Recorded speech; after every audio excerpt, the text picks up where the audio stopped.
Hello, nhớ giống nó nó bé tôi muốn quay video, bé tôi muốn YouTube này bắt thắt gà bắt chó bé cá nữa giờ, bé lành này, dùng đâu sắp là, không phải đùa đâu.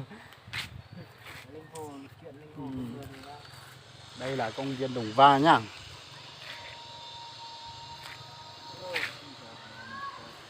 Xe khỏi chân nó cũng có sắp lại là bé lúc Đồng Va nó cũng dùng có sắp lại thế này giờ. Một trong há xếp sắp là tết trẻ là cũng dùng có sắp là tất nhiên mà là ly thế gì nhiều ly á, các tí và xì thế. Ê, mất để tranh ra rồi. Ê, nói chung này, bé tôi xin này, nó bé tôi quay video. Ôi, xe bé ổn này à? Cái này còn nặng á. Ổn nặng, món vị nữa, lên từ sáu món vị tuần đó bé bé xí thân ra này à? Bé này cho bé nhặt Đồng Va này à? Đồng Va Hàn Gia này. Thị trấn Đồng Va nhá. Ông có cái nó tiền đấy ạ. Tiền rộ đâu. Thế là bé qua trong sai chấp lần này giờ nên bắt chó bé cá sai này giờ. Ơi. Tôi có món rất rất nắng sau mà. Cái phố này có tiền đâu đấy.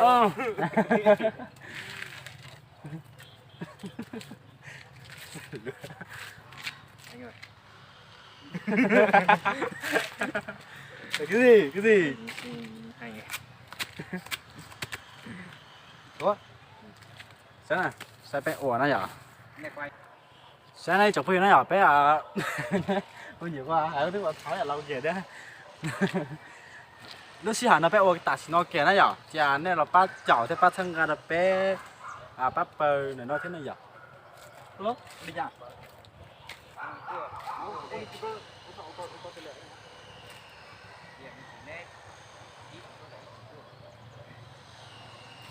Là không quá rồi, mới thôi hại đó.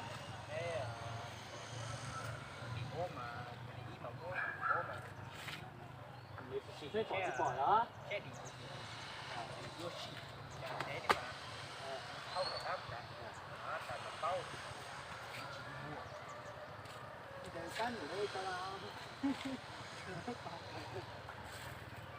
Mà mỗi ý đại kia ý chia thôi mà để chia. Cái đáp bà. Mới ăn được quay này. Mới ăn được quay thì cũng đi giữ. Cái đáp bà gì? Này xin để cho bé cá này lúc xí hẳn nó bé qua đặt xin nó này giờ ít chụp hình này giờ. Họ lò này họ bắt sang ra bé bắt bên này nó thế bé cho ai giờ là hay ở YouTube thì bé ở YouTube thì nó bắt sang ra bé này giờ. Bé ở cái rong lùa thế rồi sai đâu này sai nữa. Này bờ bao ủ ha. Lúc xí hẳn nó chỉ tao mình tự bắt bé ư.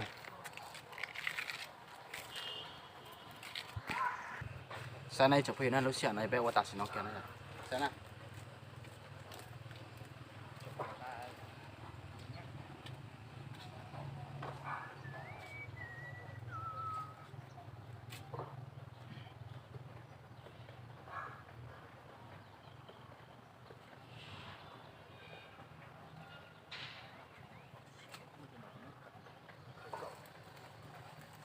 Cô đơn đâu.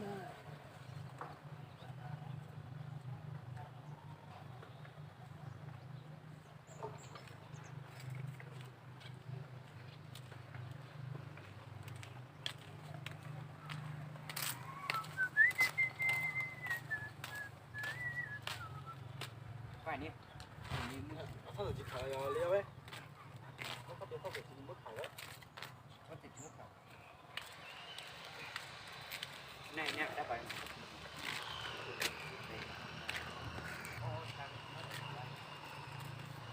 Ủa dài u cái kia nhà u được rồi quá. Dạo đậu.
cho thì đi vậy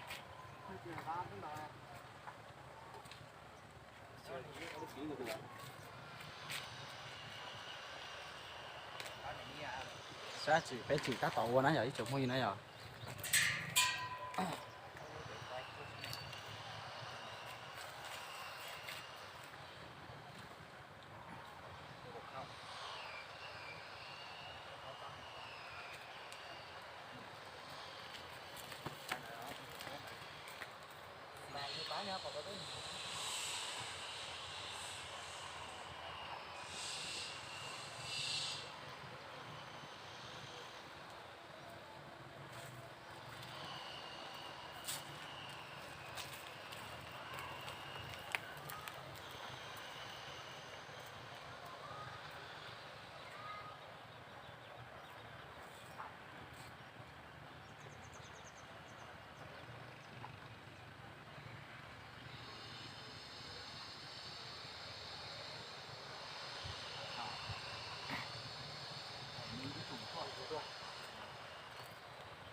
như cái ấy người ta tôi rồi bán được cái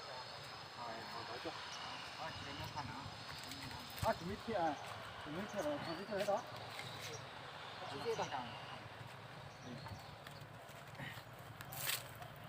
có không tiền có một cái lá nữa quậy cái mà tôi không làm cái chó tôi hả một của cái này nó đang là sao thế chỉ có số quay được của tôi nhật thôi nó tôi là muốn quay đó tôi chỉ có mấy muốn có thôi mà chọn đêm của chấp mà máu cũng có thôi nè cũng có thôi tao mà hay rồi cái này đua để đi mất cái đó mà ôi mua camera rồi mà cái gì đua cái gì mới tao ý à ôi gì ôi nó là ông là đua rồi nhưng mà con lẻ cái gì mà có cái lo cũng hỏi chỉ cái con đó là chỉ cái bộ đó này bộ cái gì đâu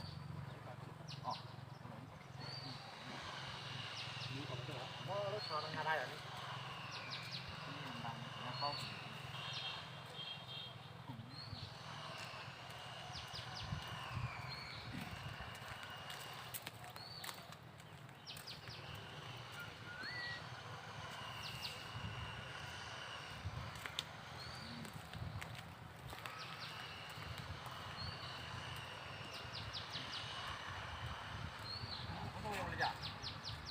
nó thao tiếng nó u đi này chó mà ó chỉnh u và u thì có mất chia cho đi máu mà tao ấy rồi quay nào vậy đó mà sao đấy chỉ xong buồn nên nham thì cho có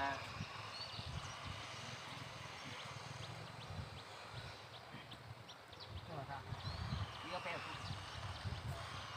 đi bên đấy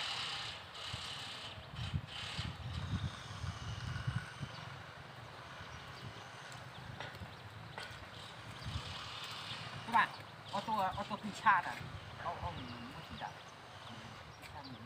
có mình phải á ui à đấy nhặt đấy sát quay á chỉ đi không lúc bỏ tao nó tôi tháo nhớ sát quay nhiều mà bé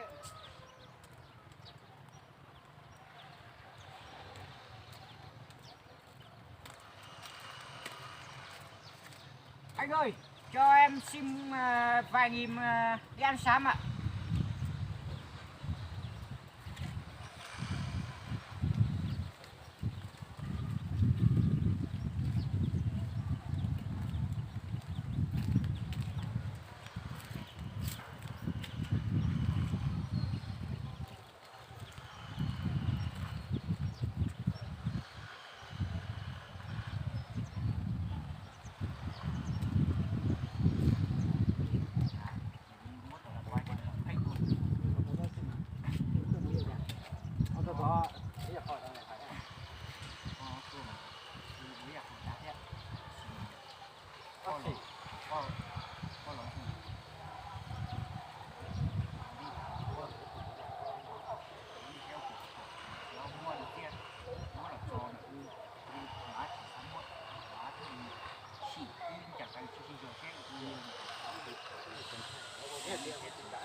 tháo bữa thì cho thao mà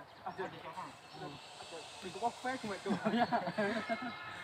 thế này là mù à hãy giải ra chưa hai quả có mù đó 1, 2, 3.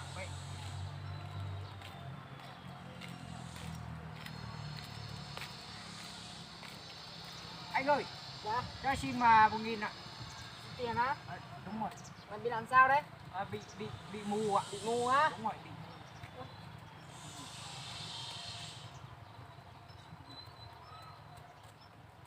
má cái này mày lừa đảo à không ạ em bị mù thôi mà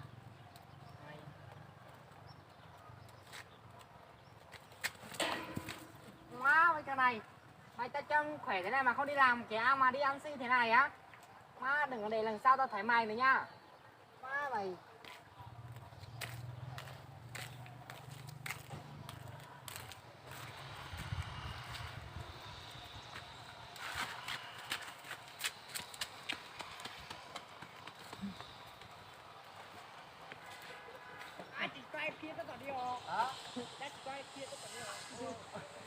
Hồi nãy khi không là cái đâu mà thế dạ ok hai thanh cái gì trong nè ông đó cái học kia mỗi đầu à đó quay để coi là cái kia là một đó quay nó được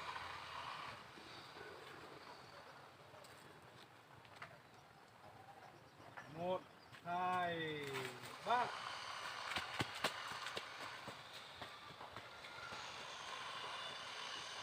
đó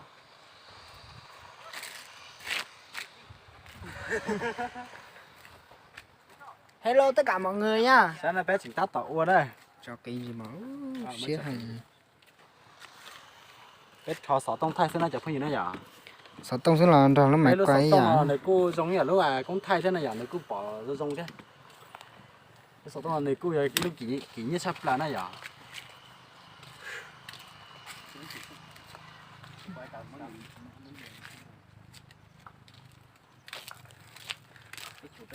hello nha chồng đấy bé cho nả tan láo này nhở sáng này nhở bé tôi thò sọ nó này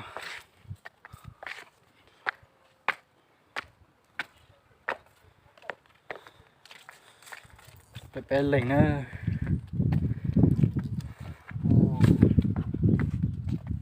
lớp mới bên sự ve ta rồi cái này ve sẽ mà là họ tiềnซึ่งnó sống con bé này con bé nó đi chỉ thọ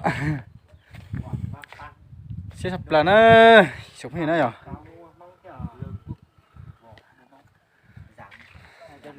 cho lì ra giảm mới mua giảm gió giả trá gió giả trá gió và mí gấu lùng sùng mí lùng vừa mí chính có vừa có sàn họ gì cũng có hết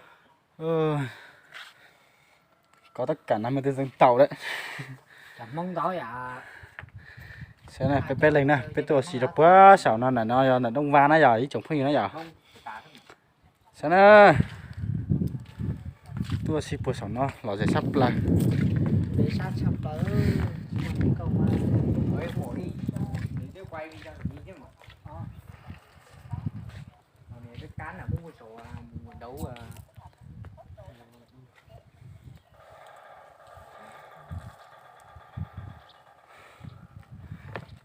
tôi cái này mấy chả mua ao quá xong rồi cái bán đi đám là một cái tao à thế này ơi